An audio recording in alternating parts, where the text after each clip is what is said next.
அதோட ருசி இருக்கும்.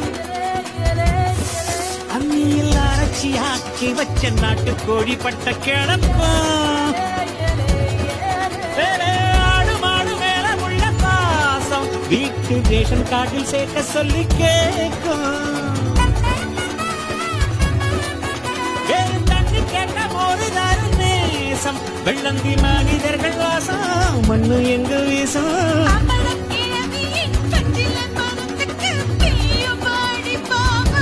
பங்காளி பக்கத்து வீட்டுக்கும் சேர்த்து சமைக்க